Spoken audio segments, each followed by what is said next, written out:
आप सबको जय मसीह की। दोस्तों, आज की इस वीडियो में हम बात करने वाले हैं एक ऐसी महिला के बारे में जिन्होंने अपने जीवन की गवाही दी कि कैसे उनके जीवन में दुख थे, परेशानियां थी, समस्याएं थी और उनके जीवन में बहुत प्रकार की बीमारियां थीं और प्रभु यीशु मसीह ने चंगा किया। और प्रभु यीशु मसीह को नहीं जानती थी तो बहुत ही तकलीफ में, समस्याओं में थी। दोस्तों, मैं आपको बताना चाहता हूं, आपने बहुत सारे लोगों की गवाहियां को सुना होगा कि कैसे प्रभु यीशु मसीह लोगों के जीवन में कार्य करते हैं और प्रभु यीशु मसीह उन्हें नरक की आग में से जाने से रोकते हैं और उन्हें अपने वचनों को किसी के द्वारा बताने की कोशिश करते हैं। और कोई भी प्रभु यीशु मसीह के बारे में जानना चाहता है तो वह बहुत ही जल्दी जान पाता है, और जो कोई प्रभु यीशु मसीह के बारे में जो उनके वचन लोग बताते हैं, उनका विरोध करता है, तो वही लोग नष्ट हो जाते हैं और नाश हो जाते हैं। और दोस्तों, मैं आपको बताना चाहता हूँ, प्रभु यीशु मसीह मात्र ऐसे खुदा हैं जो कि हमारे हर एक परेशानियों का सॉल्यूशन रखे हुए हैं और हमारे हर एक दुखों को प्रभु यीशु मसीह हर लेते हैं। और दोस्तों, मैं आपको बताना चाहता हूँ, प्रभु यीशु मसीह हमसे इतना प्रेम करते हैं कि वो हमारे खातिर अपने जान को सूली पर चढ़ के दे दिए कि ताकि हमारा हर एक पाप क्षमा होने पाए उस लहू के जरिए। और दोस्तों, आइए हम सब इस गवाही को देखते हैं कि कैसे इस बहन ने अपने इस गवाही को दिया कि कैसे प्रभु यीशु मसीह इनके जीवन में चमत्कार किए और इनके जो लीवर में प्रॉब्लम्स थी और जो भी इनके पेट में बहुत सारे बीमारियां थी, सभी को प्रभु यीशु मसीह ने निकाला। आइए देखते इस वीडियो को, उसके बाद में आगे बातें करेंगे। सभी को जय यीशु की। मेरा नाम सोनी देओल है। मैं पंजाबी फैमिली से बिलोंग करती हूँ और मैं अपने बारे में गवाही देना चाहती हूँ किस प्रकार से मैं प्रभु से जुड़ी हूँ, किस प्रकार से प्रभु ने मुझे चुना और मेरे जीवन को बदला। मेरा जीवन बहुत दुखों से घिरा हुआ था। मैं हमेशा बीमार रहती थी, जीवन में कोई आशा नहीं थी, निराश रहती थी, उदास रहती थी, शांति नहीं थी, आनंद नहीं था। ऐसा कोई दिन नहीं जाता था जिस दिन मैं दवाई नहीं लेती थी। हर रोज़ बीमार, मेरे परिवार वाले भी मुझसे तंग आ गए थे। तो मैं बहुत परेशान थी, निराश रहती थी। दुष्ट आत्माओं ने भी मुझे घेर रखा था। मेरे अंदर हमेशा भय रहता था, हमेशा डर रहता था। रात को जब मैं सोती थी तो दुष्ट आत्माएं मुझ पर गिर पड़ती थी, मेरा गला दबा लेती थी, जिससे मेरी आवाज़ भी नहीं निकल पाती थी। और जैसे जैसे अंधेरा शुरू होता था, मेरा डर बढ़ने लगता था कि आज रात को मैं कैसे सोऊंगी। उनसे छुटकारा पाना मेरे लिए बहुत ज़्यादा मुश्किल हो गया था। मैं बहुत ज़्यादा परेशान हो गई थी। रात को बुरे सपने मुझे परेशान करते थे। काले रंग की बिल्लियाँ मुझे काटने दौड़ती थी, झपट्टे मारती थी मुझ पर, सांप मेरे पीछे भागते थे। ऐसे बुरे सपनों ने मुझे बहुत ज़्यादा दुखी कर दिया था। मैं सो नहीं पाती थी और किडनी में हमेशा मेरे इन्फेक्शन रहता था। जब भी मैं अल्ट्रासाउंड करवाती थी तो उसमें इन्फेक्शन आता था। एक तरफ बीमारियाँ, दूसरी तरफ अंधकार की शक्तियों ने मुझे घेर रखा था। ऐसे में कोई भी मुझे आशा की किरण नज़र नहीं आ रही थी। प्रभु यीशु को मैं जानती थी लेकिन मैं समझती नहीं थी। मुझे पता था कि ईश्वर है, यीशु है, लेकिन मैं कभी उसके पास जाना नहीं चाहती थी। जब बहुत ज़्यादा दिक्कतें, परेशानियाँ बढ़ने लगी, कहर टूट पड़ा, तो फिर यीशु ने मुझे बुलाया।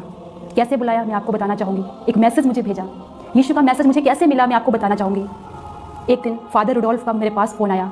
उन्होंने मुझसे पूछा, सोनी, आज सुबह 3 बजे तुम्हारी मिस कॉल आई थी। तो ये सुनकर मुझे कोई फ़र्क नहीं पड़ा। मैंने कहा, फादर जी ऐसी कोई बात नहीं है, मैंने आपको फ़ोन नहीं किया क्योंकि सुबह 3 बजे मैं उठती नहीं हूँ। तो मैंने इस बात को सीरियस नहीं लिया। कुछ समय गुजरने के बाद फिर से फ़ोन आया फादर जी का। तब मैं कुछ कंफ्यूज हुई, शॉक्ड हुई सुनकर कि बार बार फादर जी का फ़ोन मेरे पास आता है कि तुमने मुझे फ़ोन किया, और मैंने फ़ोन ऐसा कुछ किया नहीं था। जब मैंने अपना फ़ोन चेक किया, मैं डायल्ड में गई तो उसमें फादर जी का नाम लिखा हुआ था। ये सब देखकर मैं शॉक्ड हो गई कि फादर जी के नंबर को किसने डायल किया। तो कुछ समय सोचने पर मैं मजबूर हो गई। उस समय मेरे अंदर से एक आवाज़ आई, यीशु बुला रहा है, ये यीशु की पुकार है, ये यीशु का मैसेज है। यीशु मुझे बुला रहा है, यीशु मुझसे कह रहा है, मेरी बेटी मेरे पास आओ, मुझ में सामर्थ्य है तुम्हें बचाने का, नया जीवन देने का सामर्थ्य है, मैं सब कुछ बदल दूंगा। ये आवाज़ मेरे अंदर से आई। अंधकार में एक ज्योति मुझे दिखाई दी। अंधकार में भटकी हुई थी मैं, मुझे एक ज्योति दिखाई दी, मुझे यीशु दिखाई दिया। एक कहावत है, डूबते को तिनके का सहारा। उस समय यीशु मसीह एक तिनका बनकर मुझे डूबते हुए को बचाने के लिए आया। और फिर मैं समझ गई, मेरे अंदर आनंद उठा कि ये कोई और नहीं है, क्योंकि मेरे फ़ोन से कोई और कैसे कॉल कर सकता है, और वो भी फादर जी को। ये मैं समझ गई कि ये सब यीशु कर रहा है। मैं उठी और अपनी फैमिली से बोली कि मैं यीशु के पास जा रही हूँ, यीशु ने मुझे मैसेज किया है, यीशु की बुलाहट है, यीशु की पुकार है। मैंने चर्च आना शुरू किया। जैसे जैसे मैं चर्च आने लगी तब मेरी बीमारियाँ, मेरी परेशानियाँ खत्म होने लग गई। मैं यीशु के पास आई, खूब रोई, रोती हुई आई, प्रभु मुझे क्षमा कर दे, मैं तुझे स्वीकार नहीं कर रही थी, जबकि तू ही सच्चा ईश्वर है, तू ही जीवित ईश्वर है। अब मैं समझ चुकी हूँ, जिस प्रकार से उड़ाऊ पुत्र अपने पिता से दूर गया, सिवाय दुखों के उसे कुछ नहीं मिला, उसी प्रकार से मैं भी जब प्रभु यीशु से दूर थी, मुझे दुखों के सिवा, बीमारियों के सिवा, अंधकार की शक्तियों के सिवा कुछ भी नहीं मिला। मैं इस बात को स्वीकार करती हूँ। मैं प्रभु के पास आने लगी, प्रार्थना करने लगी, बाइबल पढ़ने लगी। धीरे धीरे सब कुछ सेट हो गया। फिर प्रभु ने मुझे एक बेटा दिया और उसकी सेवा करने में मैं धीरे धीरे बिजी होने लग गई। प्रभु से मेरा संपर्क टूट गया। अनुग्रह आश्रम आना मैंने बंद कर दिया क्योंकि मैं समय नहीं निकाल पाती थी। मैंने अपने परिवार को महत्व दिया, ईश्वर को महत्व कम दिया। और फिर अचानक मुझ पर एक फिर से प्रॉब्लम आई। मेरे पेट में अचानक इतनी तेज दर्द उठा कि वो मुझसे बर्दाश्त नहीं हो पा रहा था और मुझे हॉस्पिटल ले जाया गया। डॉक्टर ने बताया कि तुम्हारे पेट में एक ब्लड की गांठ बन गई है जिसका अभी ऑपरेशन होना है। और उस समय फिर मैं बहुत ज़्यादा घबरा गई। मैंने अपने हाथों को उठाकर परमेश्वर से प्रार्थना की, प्रभु मुझ पे दया कर, मुझे क्षमा कर, मैंने फिर से गलती की, मैं बिजी हो गई, मैंने तुझे छोड़ दिया, तुझे बुला दिया, तेरे पास आना छोड़ दिया, अनुग्रह आश्रम में आना छोड़ दिया। मैंने प्रभु से प्रार्थना की, ये जीवन मेरा नहीं तेरा है, मैं जीवन भर तेरी आराधना करूंगी, जीवन भर तेरी सेवा करूंगी, तेरा सुसमाचार सुनाऊंगी। प्रभु जी मुझे एक मौका दे दीजिए। मैंने उस वक्त परमेश्वर से हॉस्पिटल में प्रार्थना की। मेरी हालत इतनी नाजुक थी, मेरे हाथ टेढ़े हो गए थे। तो परमेश्वर ने मुझे जीवन दिया और जब मैं स्वस्थ हो गई, हर रोज अनुग्रह आश्रम जाना शुरू कर दिया। फिर मैंने सब कुछ भुला दिया, सब कुछ एक तरफ रख दिया। जिसने मुझे जीवन दिया है मैं उसके लिए जीऊंगी। समाज को, काम को, फैमिली को, पैसे को, सब कुछ भुलाकर प्रभु के पास आना मैंने शुरू कर दिया। मैंने कहा प्रभु अब मैं तेरे लिए जीऊंगी, तेरे लिए मरूंगी। तू ही मेरा मुक्तिदाता है, तू ही मेरा उद्धार करता है, तूने मुझे जीवन दिया है, मेरे जिंदगी के सारे बंधनों को तूने तोड़ा है। प्रभु अब मैं आपके पास लौट आई हूँ और मैंने एक प्रार्थना की, मेरे परमेश्वर मैंने हमेशा आपका हाथ पकड़ा, जब जब हाथ पकड़ा तब तब छोड़ा, लेकिन अब आप मेरा हाथ पकड़िए क्योंकि आप कभी भी अपने भक्तों को नहीं छोड़ते हैं। मैंने प्रभु के पास हर रोज जाना शुरू किया, आराधना करती, परम प्रसाद की प्रार्थना करती, बाइबल पढ़ती। यीशु के सिवा मुझे कुछ भी नजर नहीं आता। सारे काम धाम छोड़कर मैंने परमेश्वर का वचन पढ़ना शुरू किया। मुझे बहुत अच्छा लगता। मैं हर रोज यहाँ पर अनुग्रह आश्रम में आकर परम प्रसाद के आके बैठ कर रोती थी, कहती थी प्रभु मुझे अपनी सेवा का मौका दीजिए, प्रभु मैं आपकी सेवा करना चाहती हूँ। मैं ऐसे प्रभु से प्रार्थना करती थी, प्रभु मुझे चुन लीजिए। मैं हर रोज रोती थी, आकर घर पे भी रो रो की प्रार्थना करती थी। प्यारे भाई बहनों, प्रभु का दूसरा मैसेज मुझे मिला। दूसरा मैसेज एक बहन के द्वारा मुझे मिला जो आश्रम में आती थी। उसने मुझसे कहा कि प्रभु ने आपके लिए एक मैसेज दिया है, उसने आपको चुन लिया है। मैंने कहा कैसे चुना, मुझे बताइए कैसे चुना। उसने बताया कि प्रभु ने आपका चेहरा मुझे दिखाया, आपका पहनावा मुझे दिखाया और बताया कि ये बेटी हर रोज आश्रम आती है, इसको बता दीजिए कि मैंने इसे चुन लिया है। जब उस बहन ने मुझे ये बताया तो मेरी खुशी का ठिकाना नहीं रहा। मैंने कहा अब मुझे कुछ नहीं चाहिए प्रभु, मुझे कुछ नहीं चाहिए, आप मुझे मिल गए हैं, बस बहुत है। जब उस बहन ने मुझे ये मैसेज दिया मेरी आंखों से आंसू आ गए। मैं अपने घर जाकर खूब रोई। कहा परमेश्वर तो सच में जिंदा परमेश्वर है, तो हमारी प्रार्थनाओं को सुनता है, उसका उत्तर देता है। मुझे बहुत खुशी हुई, मेरा प्रेम प्रभु के प्रति और ज्यादा बढ़ गया। प्रभु का वचन कहता है तुमने मुझे नहीं चुना, मैंने तुम्हें चुना है। ये वचन मेरे जीवन में पूरा हुआ।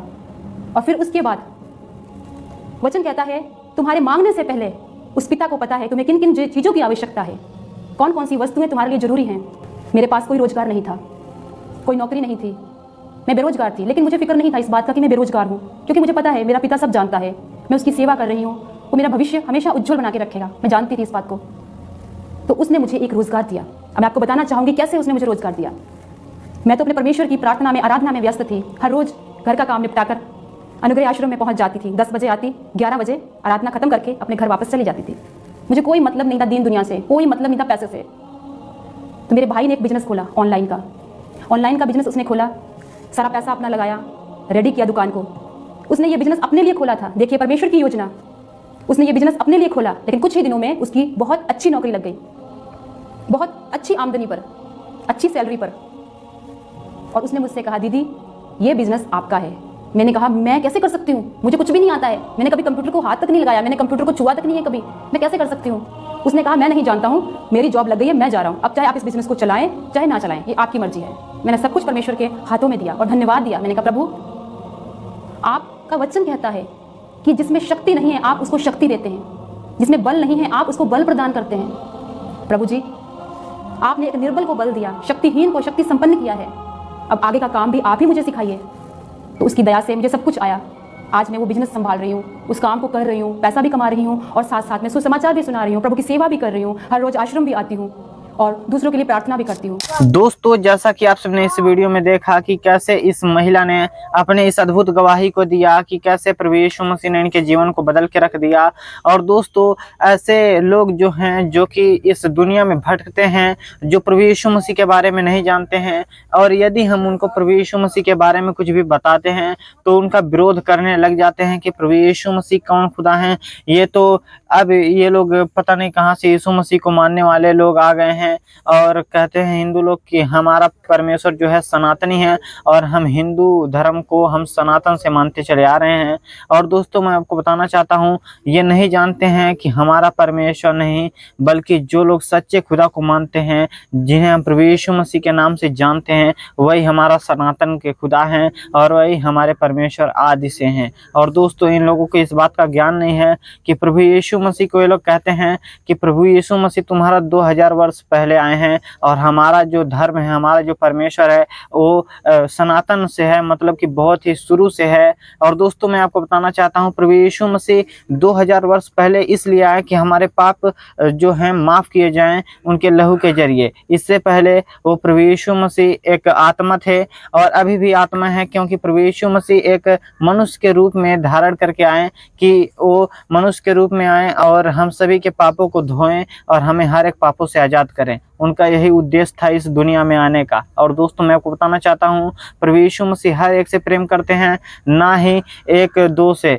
सभी से प्रेम करते हैं। और जो कोई भी प्रभु यीशु मसीह के प्रेम को जानता है, जो कोई उनके प्रेम को समझता है, वही उनके हर एक पाप क्षमा होते हैं और वही उद्धार पा सकता है। और दोस्तों जो कोई उन पे विश्वास करता है वह नाश नहीं होगा, वह अनंत काल के जीवन में प्रवेश करेगा जहाँ प्रभु यीशु मसीह रहते हैं। और दोस्तों मैं बताना चाहता हूँ, आप सभी ने इस गवाही को सुना कि कैसे प्रभु यीशु मसीह ने इनके जीवन में गवाहियाँ दी और हर एक मुसीबतों से छुटकारा दिया है। ऐसे ही आपके जीवन में भी चमत्कार होंगे, आपके जीवन में गवाहियाँ उत्पन्न होगी और आप लोग भी ऐसे ही गवाही देंगे। दोस्तों आप सभी को इस वीडियो से बहुत ही अच्छी नॉलेज मिली है और दोस्तों इस वीडियो के जरिए आप सभी को परमेश्वर आशीष दें। फिर मिलते हैं ऐसी एक और नई गवाही के साथ में, तब तक के लिए आप सबको जय मसीह की।